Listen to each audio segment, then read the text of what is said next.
Ladies and gentlemen, Cage Warriors Academy presents 3 training rounds in the amateur featherweight division. And in the blue corner, weighing in at 145 pounds, representing MMA Clinic, Kyle Everitt.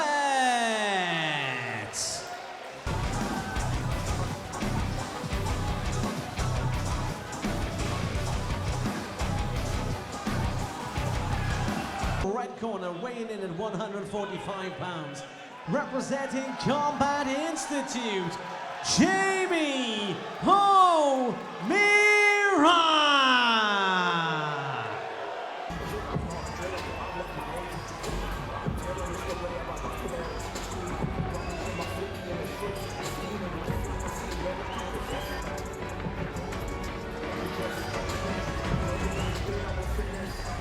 O'Meara, also in the black Nike Pro shorts, the red tape, representing Combat Institute.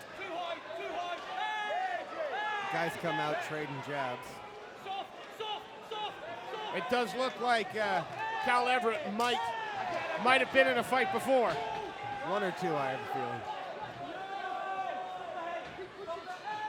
Oh, nice knee up the middle there. Was controlling the head position of Everitt, was O'Meara. Lots of pressure. Just leaning heavily in. Yeah, looking for what would be a leg rip at some time as he goes high with that body lock. Hasn't quite got those hands clasped together just yet. Does now.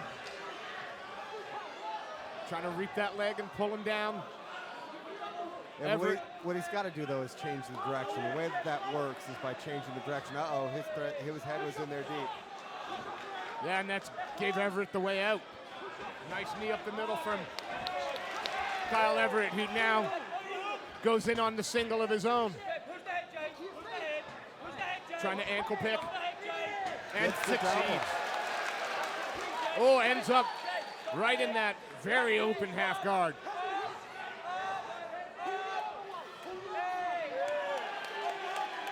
O'Meara worked his way back to his feet, though, up against the cage, but he's got Everitt clinging to him like white on rice. I mean, the key behind this one for O'Meara is he's got to figure out a way to get Everitt's head going in a different direction.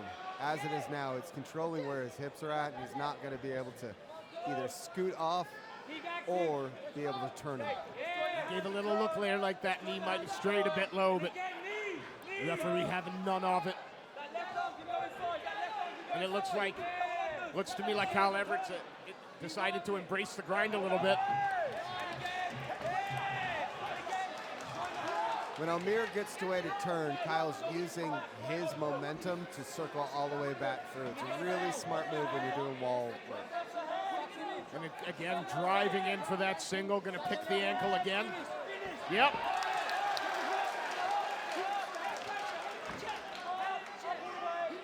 Plops the man down right in his own corner as well. He's able to hear his coach and react to it.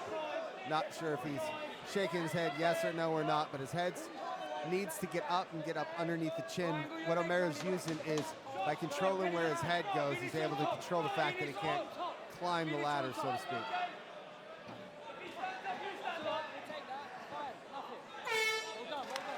I mean, again, 3 very competitive minutes there. Started very fast-paced. But Everitt happy to embrace the grind for the last minute or so of that round. O'Meara's got to really look to try and keep this fight at A, standing, but B, also using a bit of movement. He had success at the beginning of the first when he was able to land his shots and then circle out left to right. Yeah. Reason why. Round 2.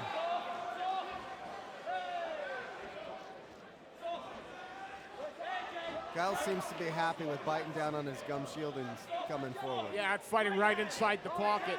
And as soon as O'Meara was looking to try and get the clinch, he backed himself away. Doesn't want any of that clinch, but some of these shots are getting through, and happy to engage in the firefight.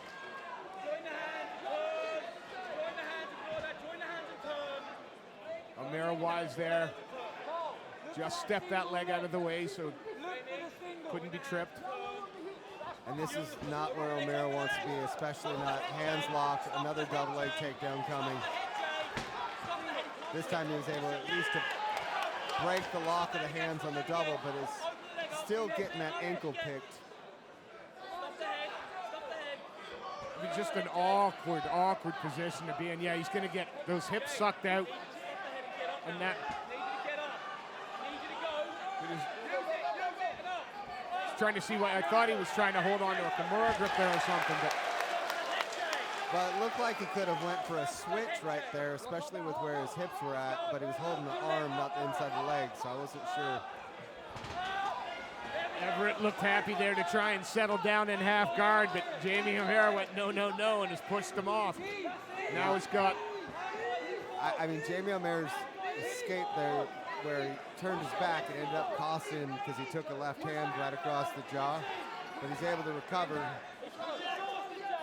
Now Everitt's in his corner with his coaches telling him what they want him to do.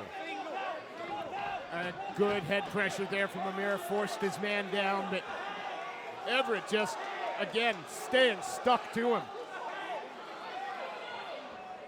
Trying to pick that ankle again. Yeah, it looks like that's going to be his go-to. Gets the single, drop down for the ankle pick, pull the ankle against the cage. O'Meara looking to try again, force that head down. Chipping shots away that's brought Everitt back up. O'Meara's doing a better job this round on being able to control where Everitt's head was at and keep his hips away. But Everitt consistently drops down, gets that double. He's got to get his hips underneath him if he's going to attempt this. A nice wide base from O'Meara as well. He's trying now chipping away. And all those shots landing, chipping away. But refusing to give up the takedown, refusing to give up on the attempt is Everitt. And again, I know you're not a judge. How do you score this? Do you know? It's tough. And that's just it, because you do look at who's pressing the action, because it's Everitt was pressing the action. He was pushing, he was the one who wanted, but he ate a ton of shots. You look at effective grappling. That third round changes anything up here. Oh, and they both exchanged jabs to start. Looked like that left hand from O'Meara caught Everitt for a moment. I mean, Everitt eats some shots, covers up, and then decides to walk forward. Yeah, it's got to be a bit disheartening to know that you hit him and then he turns and then he covers up for about 2 or 3 seconds and then just walks forward throwing punches at you. Again, Everitt now managed to close the distance again. Helped a little bit by O'Meara walking into him, but Everitt now forces his man up against the cage. And we've seen a lot of this fight, Nick. Yeah, I'm just wondering now if Everitt's going to go from the body lock and transition back down to a double, or if he's going to switch off to the single. Or if he's just going to continue with pressure and chip away. I mean, O'Meara's being at least a bit more technical in his takedown defense in this round. He's using that knee to block, as I had said. That will help to create a bit of space for his hips to be able to turn off. He's got to look for something like a wizard, control the head with the other hand. That will allow him to control Everitt's posture and also spin off of the cage. Yeah, there we go. He's dropped down, tried to transition to that single. He's got the leg and trying to trap it between his own. O'Meara there with a bit of dead leg, just trying to make sure it doesn't get trapped. Again, underneath both hips now, he's on the ankle again. And that's a better takedown defense by O'Meara in this round. He was able to get his base wide and stop that double leg that was getting ready to take place. Everitt just doesn't stop pushing forward, though. He's just, all right, I'm here. One way or another, we're going down. Yep. Again, traps that leg. Yeah, O'Meara wasn't wise to the level change that was needed there. See, but at this point, if I'm Everitt, I'm looking at ducking my head to the right side. Yep. And then power double lifting and dropping him right down. All that weight's on that far leg. All he's got to do is pop his head out, switch to 2, lift and dump. Again, he stands sticky, he stands strong, he's forcing his man up against the cage, but he's eating shots. And O'Meara's refusing to let this takedown happen. So we have grappling, but perhaps the more effective grappling from the man on defense. Yeah, and O'Meara's landing the strikes necessary throughout this entire round.